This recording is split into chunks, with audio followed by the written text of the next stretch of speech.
শুধু ইসলামের স্বার্থ রক্ষায় জিহাদের কথা বললেই চরমপন্থা বলো?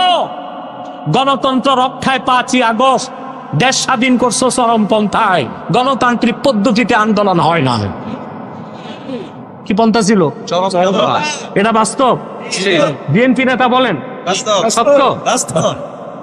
16 বছর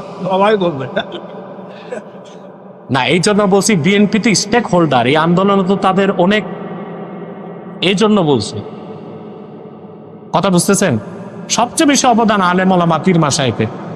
তারপর অনেক রাজনৈতিক দলের লোকই রক্ত দিয়েছে, বিএনপির লোক, জামাতের লোক, খেলাফতের লোক দিয়েছে না? তো যারা রক্ত দিয়েছে সবাইকে আমরা স্টেক হোল্ডার মনে করি। 5ই আগস্ট দেশ স্বাধীন করছেন কি মধ্যপন্থায় না চরমপন্থায়? 16 বছর তো মাইন খাইছেন, মাইন খাইছেন, একতরফা খাইছে। দেয়াল যখন পিঠে ঠেকে গেছে, ছাত্র জনতা মাঠে নামলো 5ই আগস্ট। একদিকে ডিফেন্স তাদের বাধা দিল, তারাও পিঠ দেখায় নাই, বুক পেতে দিয়েছে, যা পেয়েছে হাতে তাই তুলে নিয়েছে। দুদিকে রক্তপাত হয়েছে। গণতন্ত্র রক্ষায় তো চরমপন্থাকে নিলেন। এটা যদি না জায়েজ না হয়, ইসলামের স্বার্থ রক্ষায় চরমপন্থা করা যাবে না, এইরকম ভাওতাবাজির ফতোয়া বাংলাদেশে দেওয়া আর মেনে নেওয়া হবে না।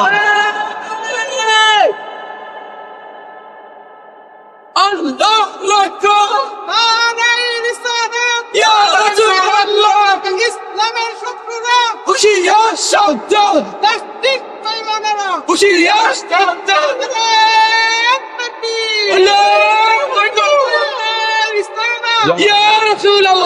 সাল্লাল্লাহু আলাইহি ওয়াসাল্লাম।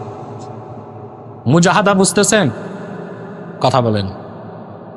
আবার মনে করায় দিই, নাসরুদ্দিন ওয়ারাদ্দু আলাল মুফতিলিন ওয়া কামউজ জালিমিন।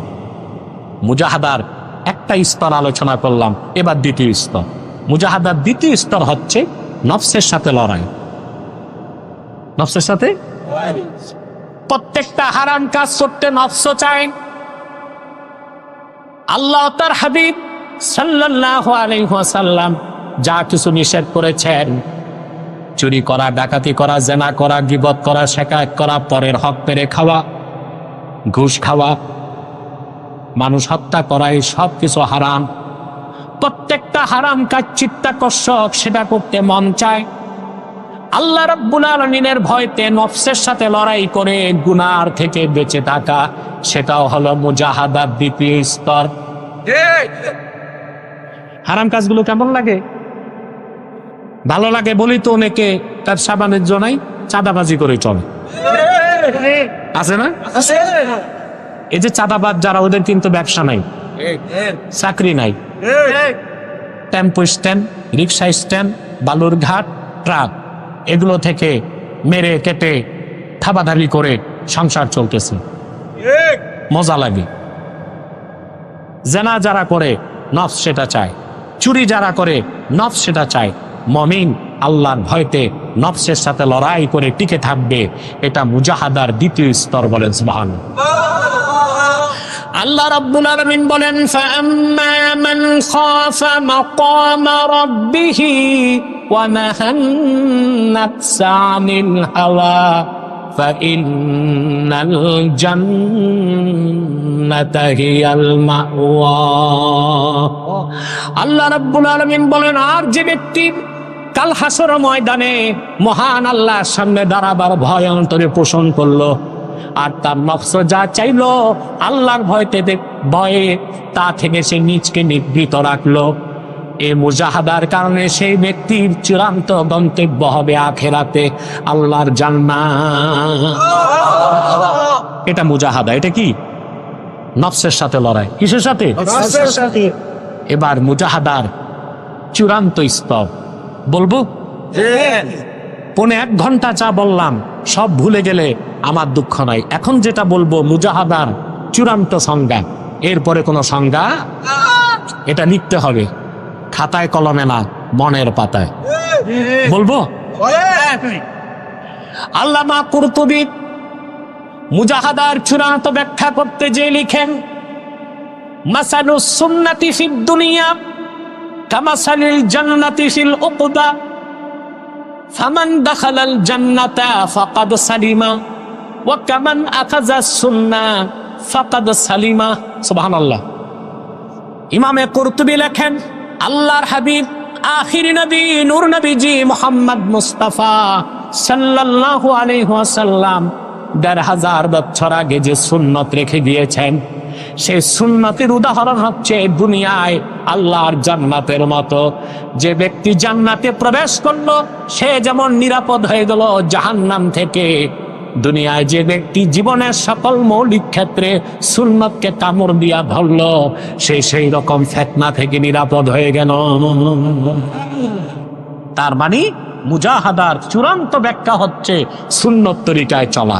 ব্যক্তি জীবন, সমাজ জীবন, পারিবারিক জীবন, রাষ্ট্র জীবন, শিক্ষা জীবন, সাংস্কৃতিক জীবন, নামাজ, রোজা, হজ, যাকাত সকল ক্ষেত্রে সুন্নতে মুতাহহারা মুআত্তারার পূর্ণ অনুসরণ করতে হবে। এর চেয়ে উপরে বড় কোনো মুজাহাদা না। আপনি সুন্নত তরিকা বাদ দিয়া যতই সাধনা করেন, এটা মুজাহাদা হবে? যেমন অনেকে মুজাহাদা করতে যায় গোশত খায় না, খিচুড়ি খায়। কি খায়? এটা কি সুন্নত মোতাবেক আমল না সুন্নতের খেলাফ? মাঝে মধ্যে গোশত খাওয়া সুন্নত, তবে প্রতিদিন খাওয়া বেদাত।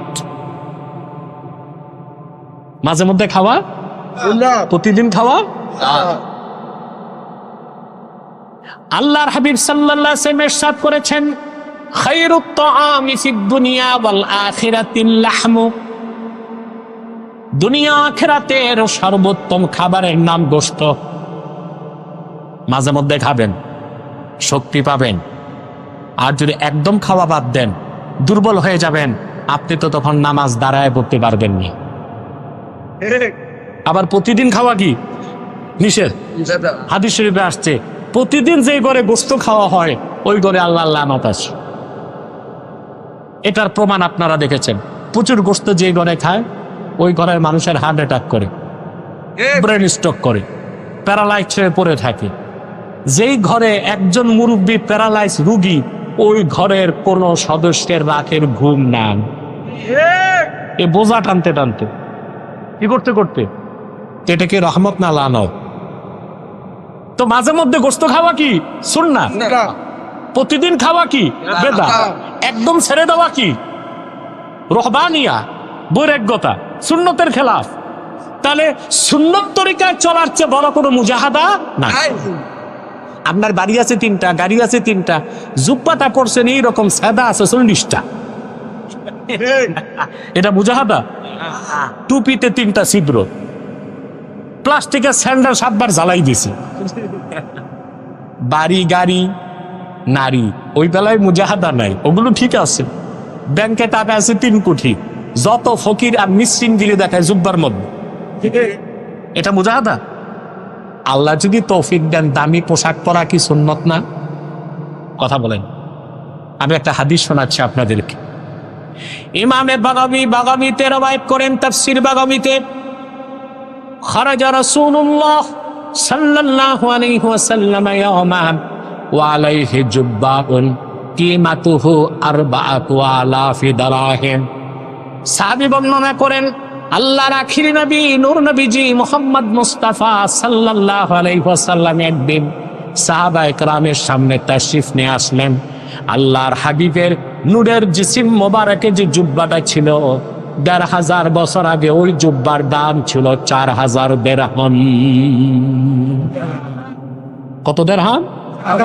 সুবহানাল্লাহ বলবেন। হাদিসের ব্যাখ্যা এসেছে, ওই যুগে এক বাদশাহ রাসূলুল্লাহর খেদমতে সাল্লাল্লাহু আলাইহি সাল্লাম জুব্বাটা হাদিয়া পাঠিয়েছিলেন। তো আল্লাহর নিয়ামত হিসেবে রাসূলুল্লাহ সাল্লাল্লাহু আলাইহি সাল্লাম জুব্বাটা পরিধান করেছেন। কারণ আল্লাহর হাবিবের উম্মতে রাজা বাদশাও তো থাকবে, তাদের সুন্নত মোতাবেক চলতে হবে না? তাহলে বোঝা যায় সাধ্য থাকলে, আল্লাহ দিলে দামি জুব্বা পরা কি সুন্নাহ। আর যখন সাধ্য নাই, আল্লাহ দেন নাই, তখন টানি যুক্ত জুব্বা পরা সুন্নাহ। মুজাহাদা বুঝতেছেন? কথা বলেন। অনেকে মুজাহাদার খাতিরে আতর লাগায় না। কেন লাগায় না? আতর কিনতে পয়সা লাগে। কি লাগে? অথচ আতর লাগানো কত বড় সুন্নত। যতক্ষণ আতরের গ্রান থাকবে মানুষ পাবে, আপনার সওয়াব লেখা উল্টি থাকবে। কারণ আমাদের দেশে অনেক পিসে আতর লাগায় না, গোসলও করে না, আতরও লাগায় না, আছে না? আরে ভাই, আতর লাগানো তো অনেক বড় সুন্নত, সুন্নত না? কিন্তু সমস্যা হচ্ছে আতরের দাম সবচেয়ে বেশি, কারণ সুন্নত তো সবসময় সবচেয়ে উপরে থাকবে। আপনি একটা সেন্ট আর কত দিয়া কিনবেন? বিদেশি সেন্ট, ফ্রান্সের তৈরি, এক বোতল 20,000, 30,000, 40,000, 70,000, 80,000। বলেন, এর উপরে তো আর 10 ml টা পাবেন না। আতরের দাম কত জানেন? আমি একবার হজের সময় মদিনা মুনাওয়ারাতে মসজিদ নববী সাল্লাল্লাহু আলাইহি ওয়াসাল্লামের বাইরে আতরের দোকানে ঢুকলাম। আমার কৌতূহল জাগলো, আমি সেলসম্যানকে বললাম সবচেয়ে দামি আতরটা দেখান। এতটুক একটা বোতল বের করছে, এতটুক, এই যে এতটুক, এতটুক। আমি বললাম দাম কত? বলে 12,000 রিয়াল। বাংলাদেশের 2.5 লক্ষ টাকার উপরে এতটুকু এক বোতল আছে। গত বছর আমার প্রোগ্রাম ছিল আরব আমিরাতে। আপনারা জানেন আল হারামাইন পারফিউম কোম্পানিটা আরব আমিরাত। তা আমি গিয়েছি, শোনেন, মাহতাব সাহেব তার সিওকে ফোন করছে যে উনি ছিল সিঙ্গাপুর, যে আমার পারফিউম ফ্যাক্টরিতে আব্বাসী সাহেবকে একটু আনবো। উনি নসিহত করবে, দোয়া করবে। প্রচুর শ্রমিক, 300-400 শ্রমিক। আমি গেলাম, ঘুরে ঘুরে দেখলাম। আমাকে নিয়ে গেল ডিসপ্লেতে, আর ডিসপ্লেতে আতর দেখাতে দেখাতে একটা বোতল বের করছে এত বড়, বুঝলেন? আমি বললাম দাম কত? বলে 8 লক্ষ টাকা। তাই আমি ভাবছি একটু গ্রাম নিয়ে নেই। এটা আমিররা লাগায়, তার মানে হচ্ছে আতর লাগানো সুন্নত, এটার দাম সবসময় থাকবে কি? আপনার তো বাংলাদেশে ভালো আতর পান না। এই রোজার দিন বাইতুল মুকাররমের সামনে দেখবেন এত বড় বোতল, লেখা জান্নাতুল ফেরদৌস, দাম কত? 15 টাকা। ওখানে তো 15 টাকা সরিষার খাঁটি তেলও নাই। তাহলে মুজাহাদা হচ্ছে সুন্নত তরিকায় চলা, ঠিক না? তো ওয়াল্লাযীনা জাহাদু ফীনা, আমরা যে আল্লাহর ওলি হতে চাই, মুজাহাদা করতে হয়। চূড়ান্ত কথা হচ্ছে জীবনের সকল ক্ষেত্রে সুন্নতের অনুসরণ। সুন্নতের অনুসরণ শুধু নামাজ, রোজা, হজ, যাকাতে না, জীবনের সকল মৌলিক ক্ষেত্রে। আপনার ফৌজদারি, আপনার দেওয়ানি, আপনার সংস্কৃতি, আপনার শিক্ষা, সকল ক্ষেত্রে সুন্নতের অনুসরণ করা ছাড়া সুখ, শান্তি, সমৃদ্ধি, কল্যাণ, মুক্তি, পরকালে নাজাতের কোনো ব্যবস্থা নাই। আমরা বাংলাদেশে প্রচুর লোক সুন্নত তরিকায় চলি, শুধু নামাজ, রোজা, হজ, যাকাতে, কিছুটা পোশাক আশাকে, উঠা বসা, খাওয়া দাওয়া। বাকি আমাদের রাষ্ট্রের মূল সেক্টরগুলো কি সুন্নত তরিকায় চলে? বরং এখন তো চেষ্টা হচ্ছে সুন্নত বিরোধী, কোরআন বিরোধী আইন করা। সবচেয়ে আঘাত লেগেছে আমাদের বিতর্কিত নারী সংস্কার কমিশনের 318 পৃষ্ঠার গাঁজাখুরি প্রস্তাবনা দেখে। আপনারা দেখেছেন, আমরা প্রতিবাদ করেছি। ঢাকায় সরওয়ার্দী উদ্যানে হেফাজতের প্রোগ্রামে ওলামায়ে কেরাম হুঁশিয়ার করেছে, আমরা হুঁশিয়ার করেছি। নারী পুরুষ সমান অধিকার, এটা কি সম্ভব? সৃষ্টিগতভাবে আল্লাহ তাআলা নারী আর পুরুষের মধ্যে 25টা পার্থক্য রাখছেন। কয়টা? 25টা। তা সমান করবেন কেমন?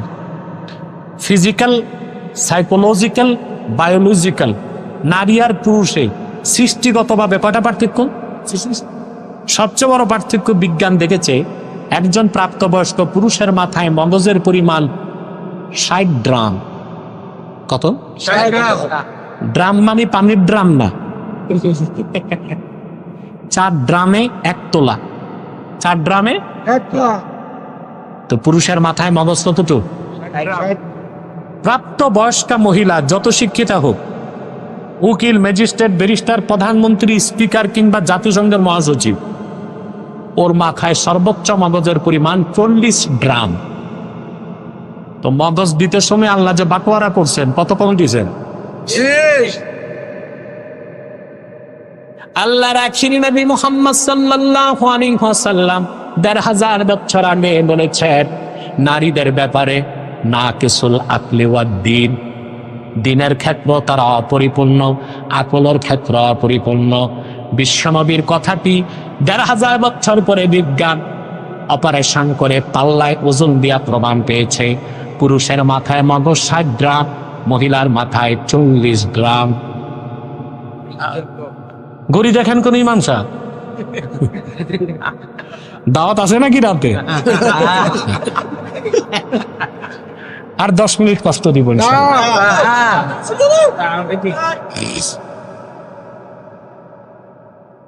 না রে বাবা। হজর পর্যন্ত কালকে আমার দিনে মাফ মতলব ফরাজি কান্দা দরবার শরীফে। তো আপনি একটা জিনিস আপনারা ভুল করেন, আপনারা তো আসলে বাংলাদেশে এখন সবগুলো সেক্টরে দুর্নীতি। এখন বক্তাদের দাওয়াত করতে বক্তা ব্যাপারী বাইরে জিনিস।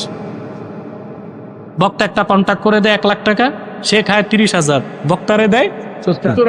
তো জনগণ মনে করে কন্ট্যাক্ট করি তো আনছি 2 ঘন্টা এটারে বাঙ্গারা। এটা করবেন না। সময় কি হলো তা দেখবেন না, কথা কি হলো তা দেখবে। তো ফিজিক্যাল, বায়োলজিক্যাল, সাইকোলজিক্যাল কতটা পার্থক্য? সেই নারী আর পুরুষ সকল ক্ষেত্রে এক সমান অধিকার। এটা কি সুস্থ মানুষের দাবি না পাগলের?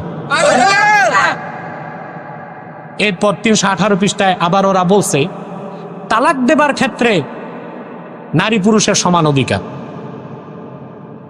সবচেয়ে জঘন্য একটা কথা বলছে, মেরিটাল রেপ।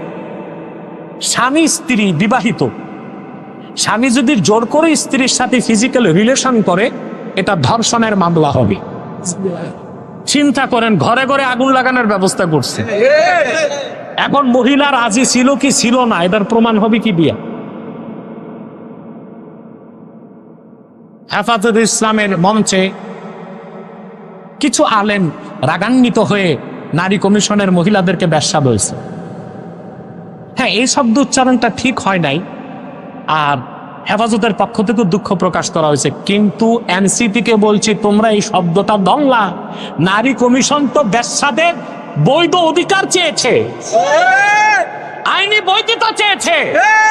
তাদের চোখে তো বেশ্যা কোনো খারাপ জিনিস না। নারীদের লাগার আগে এনসিপি নেতাদের লাগলো কেন? তোমরাও কি জাসদের মতো বামপন্থীদের মতো বাংলাদেশে ইসলাম বিরোধী রাজনীতি করতে চাও কিনা? যদি সেটাই হয় তোমাদের উদ্দেশ্য, বাংলাদেশে জাসদ বাসদ বামপন্থীদের যেভাবে জায়গা হয় নাই, এনসিপিকেও জায়গা দেওয়া হবে না বাংলাদেশের মাঠে।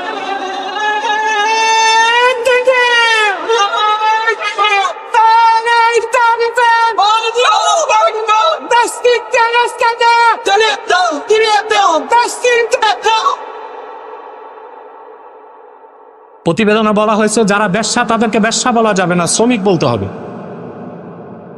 আর তাদের আয় রোজগারকে বৈধতা দিতে হবে। তাহলে বোঝা যাচ্ছে তাদের কাছে বেশ্যাবৃত্তিটা খারাপ কাজ না। তো কোনো আলেম যদি আগে বলেই থাকে, আহামরি কি দোষী বা হয়েছে? যদি এই শব্দ উচ্চারণটা ভুল হয়ে গেছে, ঠিক না প্রিয় ভাইরা? অতএব কোরআন সুন্নাহর আইনকে কায়েম করতে পারিনি, সেটা আমাদের ব্যর্থতা। আর কোরআন সুন্নাহ বিরোধী আইন হবে, তা হতে দেওয়া হবে না বাংলাদেশ। সুন্নত তরিকার জীবন যাপনের চেয়ে বড় কোন সফলতার মুজাহাদা। তাহলে মুজাহাদার ব্যাখ্যা বুঝতেছেন?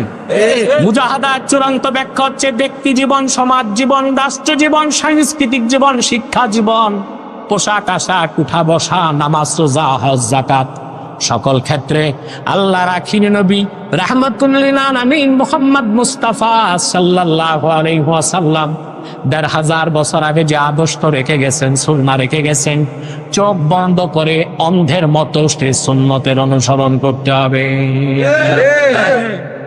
এর চেয়ে বড় মুজাহাদা আর কিছু। এবার আসেন, মুজাহাদা করলে আপনি পাবেন কি? এটা তো লাগবে। বাঙালি বিনা পয়সায় খাটে না, কথা বলে না, ওইটা বলবো। আপনি যদি মুজাহাদা পুরাপুরি করতে পারেন, আপনি হয়ে যাবেন আল্লাহর মহসিন বান্দা। কি হবেন? আল্লাহ তাআলা ঘোষণা করে দিয়েছেন, ওয়া ইন্নাল্লাহা লামাআল মুহসিনিন, নিশ্চয় মুহসিন বান্দাদের সাথে আল্লাহ আছে। ব্যক্তি যখন ঈমান আনে তার নাম মুমিন। কি নাম? সে যখন শরীয়ত মানে সে মুসলিম। মুমিন হবার পরে আপনি যদি পুরাপুরি মুসলিম না হন, ঈমানের কারণে আপনি জান্নাত পাবেন, কিন্তু গ্যারান্টি নাই ফার্স্ট চান্সে না সেকেন্ড চান্সে।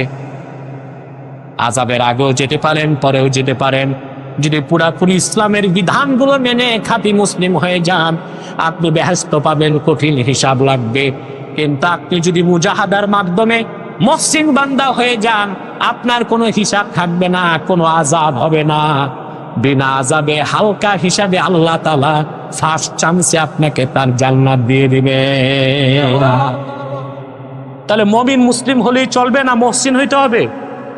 মুহসিন হইতে কি লাগবে? মুজাহাদা। এই যে বুঝে গেছেন, মাশাআল্লাহ, আমার শ্রম সার্থক। মুমিন হতে ঈমান লাগে, খাঁটি মুসলিম হতে ইসলামী শরীয়তকে মানতে হয়। আর মুহসিন হতে কি লাগবে? মুজাহাদা। মুজাহাদার ব্যাখ্যা বুঝছেন? তাহলে মুহসিন হবেন ইনশাআল্লাহ। এখন আসেন আয়াতের বাকি অংশের ব্যাখ্যাটা বুঝে নিই। ওয়া ইন্নাল্লাহা লামাআল মুহসিনিন, আল্লাহ যে মুহসিন বান্দাদের সাথে আছেন, এটার অর্থ কি তা বুঝতে হবে। আল্লাহর মুমিন বান্দা যখন মুহসিন হয়ে যাবে মুজাহাদার মাধ্যমে, সে আমার আল্লাহর এত নৈকট্য লাভ করবে, চারটা জিনিস আল্লাহ তার জন্য ওয়াজিব করে দিবেন। বলবো? আঙ্গুল তুলে বর্ণনা করেন। প্রথম হচ্ছে রাহমাত, 2 নম্বরে নুসরাত, 3 নম্বরে ইজ্জত, 4 নম্বরে কুওয়াত। মুহসিন বান্দার উপর আল্লাহর রহমত বৃষ্টির মতো বর্ষিত হবে। মুহসিন বান্দাকে আল্লাহ সাহায্য করবেন, নুসরত করবেন। মুহসিন বান্দার ইজ্জত আল্লাহ রক্ষা করবেন। মুহসিন বান্দাকে আল্লাহ তাআলা স্পিরিচুয়াল পাওয়ার, রুহানি শক্তি দান করবেন। মুহসিন বান্দার ইজ্জত কে রক্ষা করেন? সাহায্য কে করেন? রহমত কে দেন? শক্তি কে দেন? সুবহানাল্লাহ। সুবহানাল্লাহ। আল্লাহর রহমত যার সাথে, নুসরত যার সাথে, ইজ্জত যারে আল্লাহ দান করেন, আর কুওয়াত শক্তি আল্লাহ দান করেন, তার সামনে দাঁড়াবার মতো কোনো অপশক্তি দুনিয়ায় থাকতে পারে? আমি এবার একটা দৃষ্টান্ত দিলেই পুরা কথাটা বুঝতে পারবেন। সূরা ইউসুফ থেকে আমি আপনাদেরকে দৃষ্টান্ত দিয়ে আজকের তাফসীর সমাপ্ত করছি ইনশাআল্লাহ। হযরত ইউসুফ ছিলেন খুব সুন্দর মানুষ, ঠিক না? তার সৌন্দর্যে পাগল হয়ে গেছিল কে? এখানে অনেকে তার পর্দাদার নাম জানে না, কিন্তু জুলাইখার নামটা, কারণ ইউসুফ জুলাইখার কেচ্ছা এত শোনা শুনছে যে দাদির নাম জানে না, জুলাইখার নাম জানে। এটা ভালো কথা। হযরত ইউসুফ অনেক সুন্দর ছিলেন। তার সৌন্দর্য দেখে জুলাইখার সঙ্গী সাথীরা আঙ্গুল কাটছে। আল্লাহর হাবিব সাল্লাল্লাহু আলাইহি ওয়াসাল্লাম ইরশাদ করেছেন, সহিহ বুখারীর হাদিস, মেরাজ রজনীতে আমি ইউসুফকে দেখলাম, কদ উতিয়া শাতরাল হুসনে, জগতের অর্ধেক সৌন্দর্য আল্লাহ যেন তারে দান করছেন। তার সৌন্দর্য দেখে জুলাইখার সঙ্গে সাথীরা আঙ্গুল কাটছে। কিন্তু মনে রেখো মুসলমান, ইউসুফকে আল্লাহ যে সৌন্দর্য দিয়েছিলেন তা লেখা যায়, তা বলা যায়, তা চিন্তা করা যায়, কিন্তু আল্লাহ তার আখিরি নবী মুহাম্মদ সাল্লাল্লাহু আলাইহি সাল্লামকে যে সৌন্দর্য, যে জামাল দান করেছিলেন, তা লেখার মতো কোনো কলম নাই, বলার মতো কণ্ঠ নাই, চিন্তা করার মস্তিষ্ক নাই। ইউসুফের সৌন্দর্য দেখে কেউ মুসলমান হয় নাই, কিন্তু ১৫০০ বছর আগে মুহাম্মদ সাল্লাল্লাহু আলাইহি সাল্লামের সৌন্দর্য দেখে অনেক কাফের মুসলমান হয়ে গেছে। আম্মা জান আয়েশা রাদিয়াল্লাহু তাআলা আনহা বলেন, খাসায়েস কুবরাত ইমাম সুয়ুতী নকল করেন, আম্মা জান আয়েশা বলেছেন, জুলাইখার সৌন্দর্য দেখে ইউসুফের সৌন্দর্য দেখে জুলাইখার সঙ্গী সাথীরা আঙ্গুল কেটেছে। ওয়াল্লাহি লাউ রাআইনা জাবিনাহু সাল্লাল্লাহু আলাইহি ওয়াসাল্লাম লা আসারনা বিতাকতি ইস-সুদুর আলাল ইয়াদি। আল্লাহর কসম, জুলাইখার সঙ্গী সাথীরা যদি মুহাম্মদ সাল্লাল্লাহু আলাইহি ওয়াসাল্লামের নূরের কপালটা একবার দেখতো, আঙ্গুল নয়, তারা তাদের কলিজাগুলো কেটে টুকরা টুকরা করে দিত। সুবহানাল্লাহ। আল্লাহর হাবিব সাল্লাল্লাহু আলাইহি ওয়াসাল্লামকে আল্লাহ যে সৌন্দর্য দিয়েছেন, তা বর্ণনা করার কোনো ভাষা নাই। কিন্তু পূর্বের পয়গম্বরদের মধ্যে ইউসুফ অনেক সৌন্দর্য পেয়েছিল। ইউসুফের সৌন্দর্য দেখে পাগল হয়ে গেল জুলাইখা। কে? জুলাইখা। আল্লাহ পাক কোরআন কারিমে বলেন জুলাইখা কি করলো? আল্লাহ পাক বলেন ওয়ারাওয়াদাত উল্লাতী হুয়া ফি বাইতিহা আন নাফসিহি ওয়া গাল্লাকাতিল আবওয়াবা ওয়া ক্বালাত হাইতা লাক قال معاذ الله إنه ربي أحسن مثواي। আল্লাহ পাক বলেন ইউসুফ যেই ঘরে ছিল সেই ঘরের মেয়েটি ইউসুফকে প্রলুব্ধ করলো, তার প্রতি দুর্বল হয়ে গেল। কে? জুলাইখা। হযরত ইউসুফ তার প্রস্তাব মানে না, রাজপ্রাসাদের অন্দর মহলে নিয়ে হযরত ইউসুফকে সে প্রলুব্ধ করলো আর বাইরের সব দরজা আটকায় দিল। মহিলাটার নাম কি ছিল? জুলাইখা। তা আল্লাহ নাম নিলেন না কেন? কথা বলেন। আল্লাহ তো নাম জুলাইখা নেন নাই। আল্লাহ বলেছেন ওয়ারাওয়াদাতুল্লাতী হুয়া ফি বাইতিহা, ইউসুফ যেই ঘরে ছিল সেই ঘরের মেয়েটি তার প্রতি প্রলুব্ধ হলো, তারে আকর্ষণ করলো। তার নামটা কি ছিল? জুলাইখা। কেন নাম দিলেন না কেন আল্লাহ তাআলা? আল্লাহ তাআলা আসিয়া মুমিনা ছিল, তার নাম নেন নাই, বলেছেন ইমরাতু ফিরাউন। আসিয়ার নামটা কেন? আল্লাহ চান মহিলাদের নাম গোপন থাক। আর আপনারা নারী নেতৃত্ব কায়েম করতে করতে এমন অবস্থায় গেছেন, এখন তো শুনতেছি 100 আসন মহিলাদেরকে সংরক্ষিত দিতে হবে। কত মিয়া? দেশ স্বাধীন হয়েছে 53 বছর, 27 বছরই আপনারা নারী নেতৃত্বে ছিলেন। কিন্তু নারীর ক্ষমতায়ন করতে করতে করতে করতে এখন গেছে কই? বাংলাদেশে দেখা যায় চেয়ারম্যান মেম্বারিতে মহিলারা দাঁড়াচ্ছে। যেখানে নাম গোপন করার কথা, হ্যাঁ, ওখানে কি করে মহিলাদের পোস্টার বের হয়, বিশাল পোস্টার, লিপস্টিক লাগায়া নাম লিখে দিয়েছে কুতকুতি বেগমকে কুত্তা মার্কায় ভোট দিন। এটা কি হইল না? কথা বলেন, এটা কি মহিলার কাজ? ইউনিয়ন পরিষদে যাওয়া মহিলার কাজ? আরে ভাই, মহিলাদের কাজ আছে। বিশ্ববিদ্যালয়ে প্রফেসর বানান, বিমান চালাতে বসায় দেন বোরখা পরায়, সমস্যা নেই। যুদ্ধের ময়দানে আহতদের সেবা করতে পাঠান। মহিলাদেরকে সম্মানজনক কাজ দিবেন। চেয়ারম্যান মেম্বারের কাজ হচ্ছে রাত 12টা, 1টা, 2টা বাজে। এগুলো কি মহিলা পারবে? কথা বলেন। আমি পত্রিকায় দেখছিলাম, বলতে লজ্জা পাও, না বলে পারতেছি না। কুমিল্লায় এক মহিলা দাঁড়িয়েছে মেম্বারিতে, রাত 12টায় ফিরার প্রতি ইরি খেতে সঙ্গী সাথী যুবকরা তো সর্বনাশ। মানুষের কথা পাশের আগে বাস, এটা মহিলার কাজ না। এই কাজগুলো মহিলাদের। আপনারা একটা কথা পড়ছিলেন না স্কুলে? বনেরা বনে সুন্দর, শিশুরা মাতৃ ক্রোড়ে।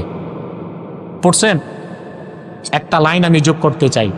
বনেরা বনে সুন্দর, শিশুরা মাতৃ ক্রোড়ে, সতী সাধ্বী নারীরা স্বামীর গৃহে। আল্লাহ তাআলা মহিলাদের নামটাও গোপন করতে চাইছে।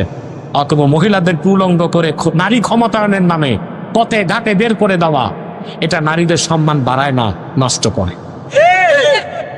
আল্লাহ পাক বলেন ইউসুফ যে ঘরে ছিল সেই ঘরের মেয়েটি তার প্রতি আসক্ত হলো, তাকে প্রলুব্ধ করে বলল হাই তালাক। 7 কামরার ভিতরে সব দরজা তালা দিয়া মিশরের সবচেয়ে সুন্দরী মেয়েটি, হযরত ইউসুফের বয়স 40 হয় নাই, পোশাক খুলে বলতেছে আসো। হাই তালাক সুরিয়ানি ভাষা, আল্লাহ এটা আরবিতে কোরআনে নিয়েছেন। অর্থ তাল, আমার কাছে আসো। মুজাহাদা কি জিনিস মিয়া শিখো কোরআন থেকে, আর মহসিন কিভাবে হতে হয়। হযরত ইউসুফ বললেন قال معاذ الله إنه ربي أحسن مثواي। তিনি বললেন জুলাইখা, তোমার এই কুপ্রস্তাব থেকে আমি মহান আল্লাহর কাছে পানাহ চাই। আবার মনিব আমাকে সুন্দর বসবাসের ব্যবস্থা করে দিয়েছেন। ইন্নাহু লা ইউসলিহু যালিমুন, জালেমরা কখনো সফলতা লাভ করতে পারে না।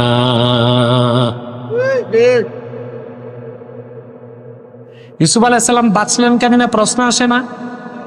কথা বলে বয়স 40 হয় নাই, মিশরের সবচেয়ে সুন্দরী মেয়েটি উন্মুক্ত বসনে তাকে ডাকতেছে, আসো। 7 কামরার ভিতরে 7 দরজায় তালা, কেউ দেখবে না।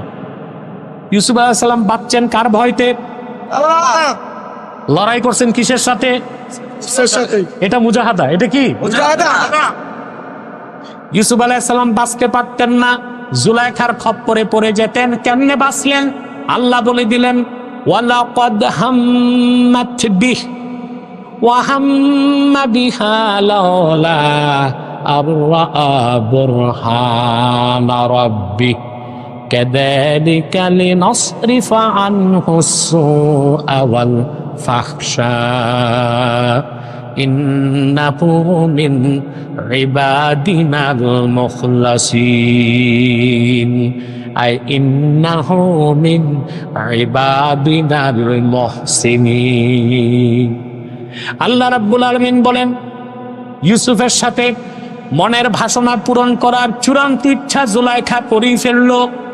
পক্ষান্তরে ইউসুফও অনেকটা রাজি হয়ে গিয়েছিল। সে জুলাইখার প্রস্তাব মেনে সেই কুকাজে লিপ্ত হয়ে যেত যদি না সে তার রবের পক্ষ থেকে নিদর্শন না দেখত।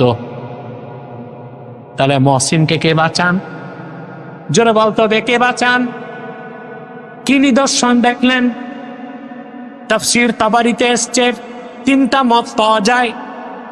হযরত ইউসুফ তিনি যখন অনেকটাই দুর্বল হয়ে গেলেন জুলাইখার প্রস্তাবে, সামনের দিকে তাকায় দেখেন জুলাইখা পাথরের তৈরি মূর্তির চেহারাটা ঢেকে দিছে। ইউসুফ জিজ্ঞেস করলেন, জুলাইখা পাথরের মূর্তির চেহারা কেন ঢাকলা? হযরত ইউসুফকে জুলাইখা জবাব দিল, আমি এখানে খোদা মনে করে ইবাদত করি, তার সামনে খারাপ কাজ করার শোভা পায় না, চোখটা ঢেকে দিলাম। হযরত ইউসুফ বললেন, রে জুলাইখা, তোমার কল্পিত হাতে বানানো খোদার চোখ ঢাকা যায়, কিন্তু আমার আল্লাহ রাব্বুল আলামিনের চোখ ঢাকার কোনো ব্যবস্থা নাই। দ্বিতীয় মত পাওয়া যায়, হযরত ইউসুফ ছিলেন মিশরে, তার বাবা ইয়াকুব ছিলেন কেনানি। কোথায়? ইউসুফ ছিলেন মিশরে, আর বাবা ইয়াকুব ছিলেন। বাবা জানে না ইউসুফ কই, বাবা জানে না, এটা জানতেন না। তিনি তো কানতে কানতে অন্ধ হয়ে গেছেন। হঠাৎ করে ইউসুফ নবী দেখলেন তার বাবা ইয়াকুব দাঁড়ায় আছেন, জিহ্বায় কামড় দিয়া তর্জনী আঙ্গুল তুলে বলতেছেন, রে ইউসুফ, জুলাইখার কুপ্রস্তাবে রাজি হইস না, আল্লাহর ভয় অন্তরে লালন করে পিছনে দৌড় দে। তরিকত তাসাউফের ভাষায় এটাকে বলা হয় ইস্তেমদাদে রুহানি। কি বলা হয়? ইস্তেমদাদে। আল্লাহ বনি ইসরায়েলের পয়গম্বরদেরই ক্ষমতা দিয়েছিলেন আধ্যাত্মিকভাবে সাহায্য, রুহানি সাহায্য। আর আল্লাহ তার হাবিব মুহাম্মদ সাল্লাল্লাহু আলাইহি সাল্লামের উম্মতের আউলিয়া কেরামকে ক্ষমতা দান করছেন ইস্তেমদাদে রুহানি। সুবহানাল্লাহ। এটা ভিন্ন আলোচনা, ওই দিকে আর যাচ্ছি না আমি, আমার সাবজেক্ট এটা পুরা করতে হবে। তৃতীয় মত, হযরত ইউসুফ দেখলেন শূন্যে ভেসে উঠেছে, লা তাকরাবুজ জিনা, জিনার কাছেও যেও না। 3টা মতের যে কোনো একটা নেওয়া যায়। হযরত ইউসুফ ইউটার্ন নিয়ে পিছনের দিকে একটা দৌড় দিলেন।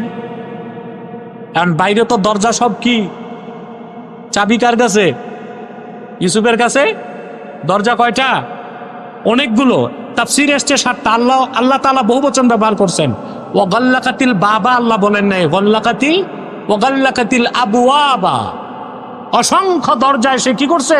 তালা লাগাই দিছে। পয়গম্বর ইউসুফ ইউটার্ন নিয়ে দিলেন দৌড়, সামনের দরজার তালায় হাত দিলেন, তালা খুলে গেল। এভাবে প্রথম, দ্বিতীয়, তৃতীয়, চতুর্থ 7টা দরজা পার হয়ে গেলেন। পিছনে জুলাইখাও দৌড়াতে লাগলো। জুলাইখা জুব্বা ধরে টান দিল, পিছন দিক দিয়া জুব্বা ছিঁড়ে গেল। আল্লাহ পাক বলেন, ওয়াস্তাবাকাল বাবা ওয়া কদ্দাত কামিসাহু মিন দুবুরিন ওয়া আলফায়া সাইয়্যিদাহা লাদাল বাব। ইউসুফ দৌড় দিল, পিছনে জুলাইখাও দৌড় দিল। জুলাইখা পিছন দিক দিয়া ধরল তার জুব্বা, পিছন দিক থেকে ছিন্ন হয়ে গেল। দুজনই বের হয়ে দেখেন দরজার সামনে জুলাইখার স্বামী মিশরের অর্থমন্ত্রী আজিজ মিশর দাঁড়ায় আছে। ধরা খাইছে কে? জুলাইখা। কে ধরা খাইছে? মহিলাদের চিরাচরিত অভ্যাস, সুর পাল্টাইতে দেরি। জুলাইখা দেখছে যে মহাবিপদ, আমার এই কুলো গেল, ওই কুলো গেল। এরকম বিপদে অনেক সময় প্রবাসীর স্ত্রীরা পড়ে।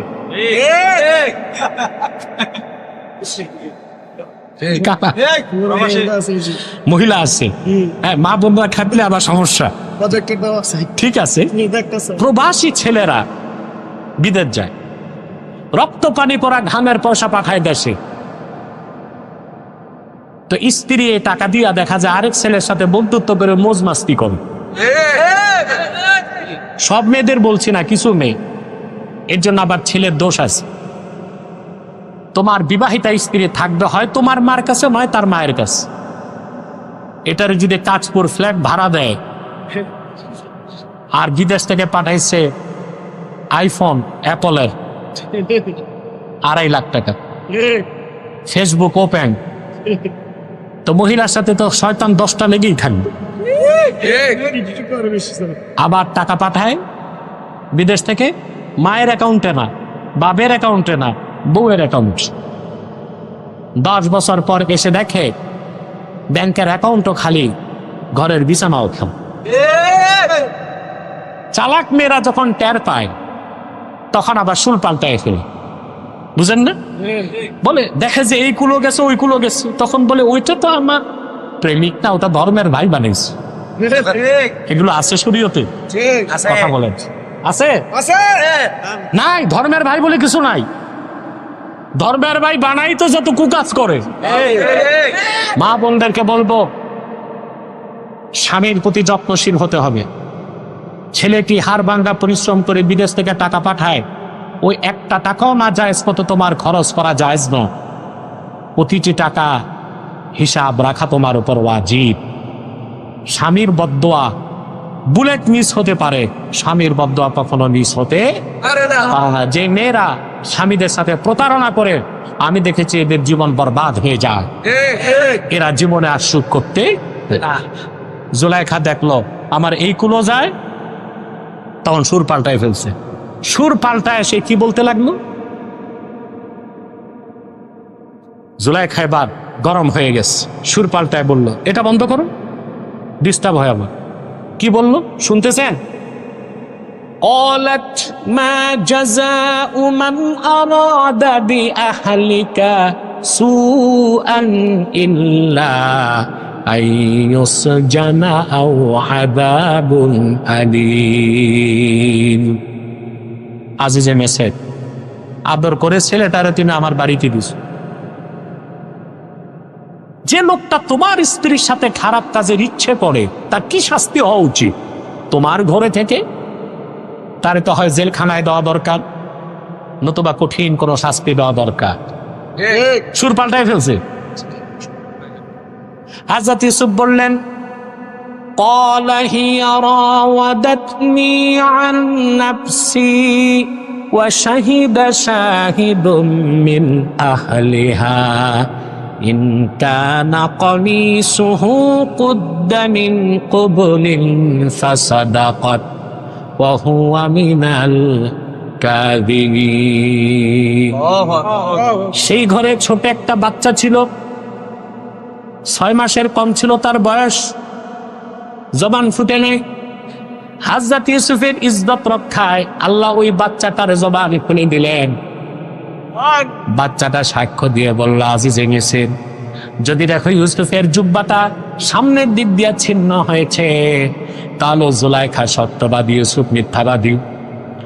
وَإِنْ كَانَ قَمِيصُهُ قُدَّ مِنْ دُبُرٍ فَكَذَبَتْ وَهُوَ مِنَ الصَّادِقِينَ। আর যদি দেখো ইউসুফের জুব্বাটা পিছন দিক দিয়ে ছিঁড়ছে, তাহলে জুলাইখা মিথ্যাবাদী, ইউসুফ সত্যবাদী। শুরু হয়ে গেল তল্লাশি, কোন দিক ছিড়ছে, সামনে না পিছে? আল্লাহ পাক বলেন ফালাম্মা রাআ কামিসাহু কুদ্দা মিন দুবুরিন ক্বালা ইন্নাহু মিন কাইদিকুম ইন্না কাইদাকুম নাযীর। তল্লাশি করে দেখা গেল ইউসুফের জুব্বা ছিঁড়ছে পিছন দিক থেকে। ধরা হলো কে? জুলাইখা। এবার আজিজে মিসর বললেন, এসব তোমাদের চক্রান্ত, তোমাদের মেয়ে জাতিদের চক্রান্ত অত্যন্ত মারাত্মক। সব যুগের মেয়েদের, মহিলাদের চক্রান্ত খুব খারাপ হয়, ঠিক না? আমি আর সেদিক যাচ্ছি না, আপনারা বুঝতে পারতেছেন আমি কি বলতে চাচ্ছি। রাতও হয়ে গেছে। সব সময়ের মহিলারা ক্রিটিক্যাল মাইন্ডের হয়। কি হয়? মারাত্মক হয়। বুঝতে পারছেন? এবার আজিজে মিসর বুঝে গেলেন কে অপরাধী। আজিজে মিসর বললেন, ইউসুফ আ'রিদ আন হাযা ওয়াস্তাগফিরি বিযামবিক ইন্নাকি কুনতি মিনাল খাতিঈন। ইউসুফ, তুমি নির্দোষ, নিষ্পাপ, তুমি তার দিক থেকে দৃষ্টি সরাও। জুলাইখা, তুমি পাপী, তুমি অপরাধী, তুমি মহান রবের কাছে ক্ষমা চাও। তাহলে ভাইরা, আমরা দেখতে পেলাম যদি কোনো ব্যক্তি মুজাহাদার মাধ্যমে চূড়ান্ত স্তর লাভ করে সে হয়ে যায় মহসিন। বান্দা যখন মহসিন হয়ে যায়, আল্লাহ সে বান্দাকে জান্নাতে যাবার জন্য যতটুকু সাহায্য করা দরকার করেন, আর জাহান্নামের সব কাজ থেকে আল্লাহ তারে রক্ষা করেন। আল্লাহ রহমত বর্ষণ করেন মহসিনের উপর, তাকে কুওয়াত দেন, তাকে নুসরাত দেন এবং তাকে ইজ্জত দেন। আল্লাহ আমাদের সকলকে যেন মহসিন বান্দা বানায় দেন। والذين جاهدوا فينا لنهدينهم سبلنا وإن الله لمع المحسنين صدق الله العظيم وصدق رسوله النبي الكريم ونحن على ذلك من الشاهدين والشاكرين والحمد لله رب العالمين। আমি আর কষ্ট দিচ্ছি না আপনাদেরকে, কয়েকটা জরুরি কথা বলেই আমি বিদায় দিচ্ছি। অনেক রাত হয়েছে, অনেক কষ্ট করছেন আপনারা। এই বসো বসো বসো, এই মিয়া সাহেব দাঁড়াবেন না? অনেকে ভাবছে যে ওয়াজ হয়ে গেছে, এবার যাই, মুনাজাত লাগবে না, ওনারা আউলিয়া কেরাম। আমরা এখন মুনাজাত, সামনে বসে নিলাম সাহেব, একদম অধিক টাকায় হাত লেগে যাবে। প্রিয় ভাইরা, আমি আপনাদেরকে কয়েকটা কথা বলেই বিদায় করে দিচ্ছি। আপনারা খুব কষ্ট করেছেন, এখানে বিভিন্ন দল ও মতের লোক আছেন, আপনারা আছেন না? আমি আপনাদেরকে করজোর, একটু দূরে হাত লেগে যাবে, করজোর অনুরোধ করছি আপনাদের কাছে, দলীয় মতভেদ থাকতেই পারে, থাকুক। মাদ্রাসাগত একটা বাংলাদেশে বৈপরীত্য আছে, থাকুক। কেউ কওমি, কেউ আলিয়া, থাকুক। টুপি নিয়ে দ্বন্দ্ব আছে, কেউ গোল, কেউ লম্বা, কেউ পাঁচকুন্ডি, কেউ একটাও করলে থাকুক। আমাদের সবচেয়ে বড় পরিচয় আমরা মুসলমান।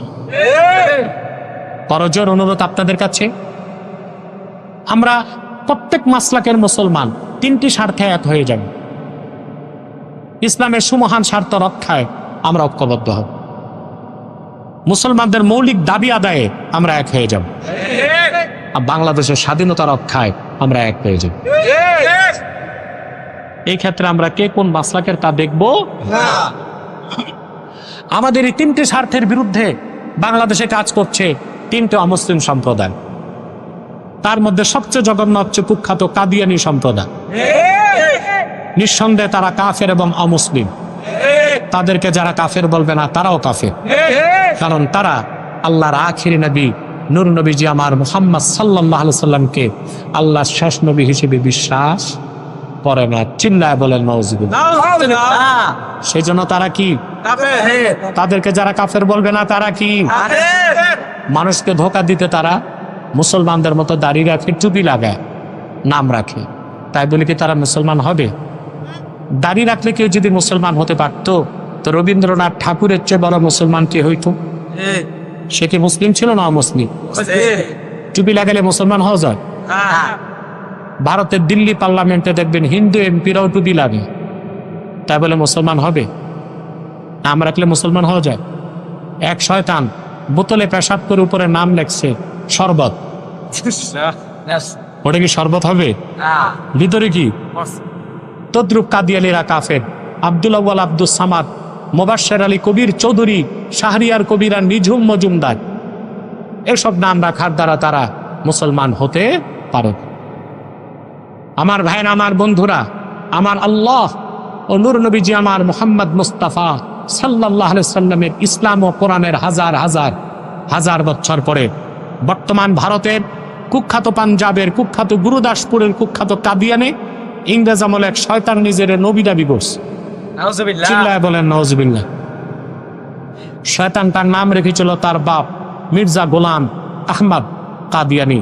সাবধান, তাকে গোলাম আহমদ বলা যাবে না, কারণ গোলাম আহমদ অর্থ আহমদ এর গোলাম। কোন কাফের কোনোদিনও গোলাম আহমদ এর গোলাম হতে পারে না। আর কাদিয়ানের কাজ্জাব ছিল শেষ দরজার কুখ্যাত কাফের, সে গোলাম আহমদ এর গোলাম ছিল না, সে ছিল কুখ্যাত শয়তানের কুখ্যাত গোলাম।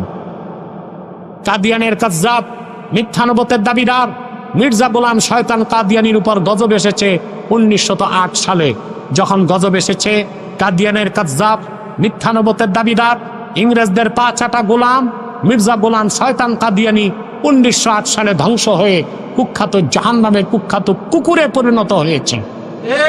তার অনুসারীরা ধ্বংস হয়েছে। বর্তমানে কিছু কাদিয়ানি বাংলাদেশে আছে। তাদের সবচেয়ে বেশি উৎপাত ব্রাহ্মণবাড়িয়ায় আর পঞ্চগড়ে। ইতিমধ্যেই তারা বাংলাদেশে 100 সেন্টার করে ফেলছে। তারা তাদের উপাসনালয়কে মসজিদ বলে। কত বড় ধোঁকাবাজ! কাফেরদের উপাসনালয় মসজিদ হতে পারে? হিন্দুদের উপাসনালয় কি? খ্রিস্টানদেরটা গির্জা, বৌদ্ধদেরটা প্যাগোডা। তো কাদিয়ানিরা তো তাদের চেয়েও বড় কাফের, তাদেরটা মসজিদ হতে পারে না। নিঃসন্দেহে শয়তানি আস্তানা। নাম পরিবর্তন করে করে তারা মিথ্যা পরিচয় দেয়।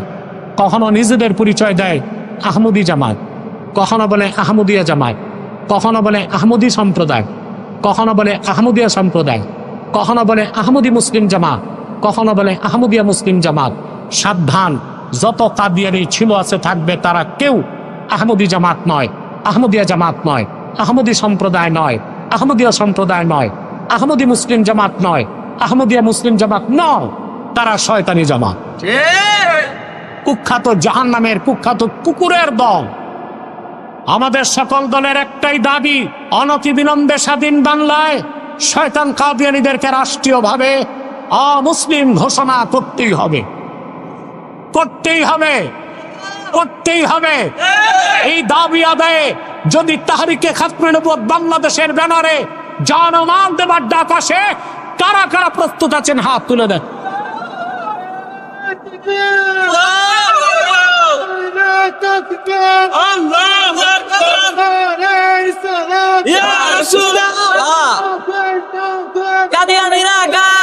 সম্মানিত সুধী, তাদেরকে অর্থনৈতিক সহযোগিতা করবেন না? করেন? জি করেন। প্রাণ কোম্পানির যত জিনিস তাদের, সেজান কোম্পানির জুস তাদের, আর FL এর পণ্যগুলো তাদের, প্রথম আলো, ডেইলি স্টার, কালের কণ্ঠ এগুলো তাদের। নৈতিক দায়িত্ব হিসেবে এগুলো ধরবেন না, কিনবেন না, বেচবেন না। মনে থাকবে, আরেকটা অমুসলিম সম্প্রদায় আমাদের বিরুদ্ধে মাঠে নামছে, এটা হচ্ছে ইসাই জামাত।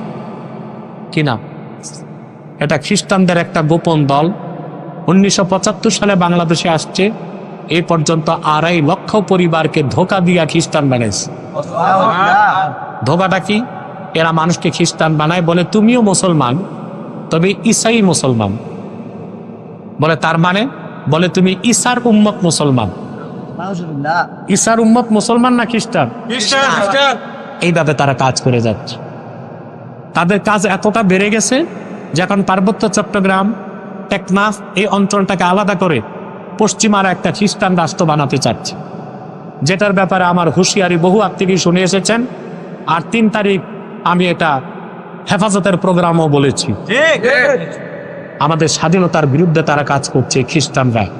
এদের মধ্যে সবচেয়ে জঘন্য দলটি হচ্ছে ইসাই জামাত নামে কাজ করতেছে। তাদের ব্যাপারে আপনাদের ঐক্যবদ্ধ হইতে হবে, জাতিকে সচেতন করতে হবে। আরেকটা বাতিল ফেতনা মাথা চারা দিয়েছে হিজবুত তাওহীদ।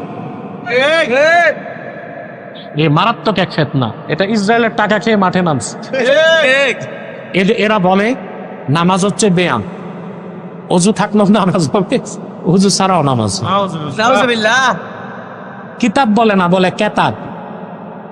ইসলাম বলে না, বলে ইসলাম। ইমাম বলে না, বলে এমাম। এরপর এই খিনজির গুলো প্রচার করে যে দজ্জাল বলতে কিছু নাই, আমেরিকায় দজ্জাল। এটা বলে কেন জানেন? আপনারা জানেন দজ্জালকে হত্যা করতে কে নামবে? ঈসা রুহুল্লাহ। নবী পরিচয় আসবেন না, উম্মত, আমাদের মতো উম্মত পরিচয় আসবে। এখন ঈসা রুহুল্লাহ যে আকাশ থেকে নামবেন, এটা অস্বীকার করা কুফরি। তো এটা তো করতে পারে না, এই জন্য বলে দজ্জাল বলতে কিছু নাই, তার মানে ঈসা নামার দরকার কি? কত জঘন্য আকীদা তারা প্রচার করছে। এই সব ফিতনা থেকে আপনাদের বেঁচে থাকতে হবে। পারবেন তো ইনশাআল্লাহ? আল্লাহ আমাদেরকে তৌফিক দান করুন। আসুন মুনাজাত করি, 11 বার ইস্তেগফার করুন, সূরা ফাতিহা করুন একবার, সূরা ইখলাস করুন 3 বার। রাখাইন যুদ্ধ নিয়ে যে করিডোর দিছে, এটা নিয়ে আপনার মতামত কি?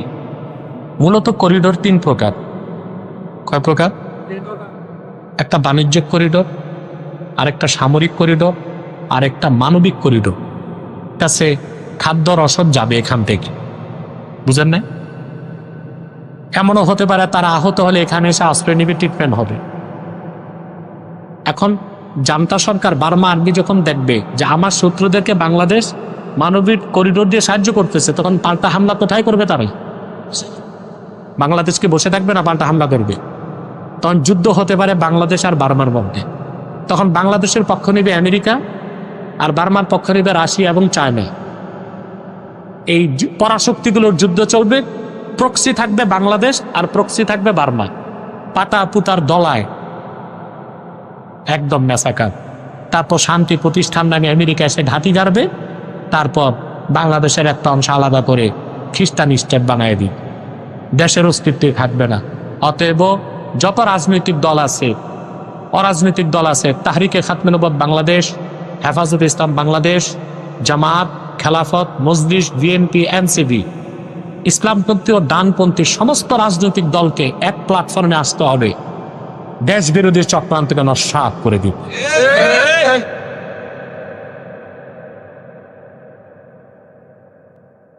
ভারত পাকিস্তান যুদ্ধে আমাদের মুসলিমদের এখন কি করা উচিত? আমাদের উচিত হচ্ছে দোয়া করা, যেন পাকিস্তান আর্মি ভারতের 20 ধাপ ভেঙে দিতে পারে। আর ভারত তো সবসময় আমাদের সাথে দুশ্মনী করে এসেছে, ঠিক না? আর ভারতের মুসলমানদের উপর চরম নির্যাতন হচ্ছে। আমরা চাই ভারত কয়েক টুকরায় বিভক্ত হোক, আর ভারতের একটা বিরাট অংশ মুসলমানদের রাজত্ব কায়েম হোক। এটার জন্য নৈতিক, আর্থিক, যত টেকনিক্যাল সাপোর্ট আছে বাংলাদেশের দেওয়া উচিত। এই যুদ্ধকে কি গাজওয়াতুল হিন্দ হিসেবে বলা যায়? না, এটাকে নিশ্চিত গাজওয়াতুল হিন্দ বলা যাবে না। গাজওয়াতুল হিন্দ যখন হবে, তা আলামতে বোঝা যায় যে ওই যুদ্ধে বাংলাদেশের প্রচুর লোক থাকবে, বাংলাদেশের, এবং ওই যুদ্ধে ভারতের চূড়ান্ত পরাজয় ভাববে।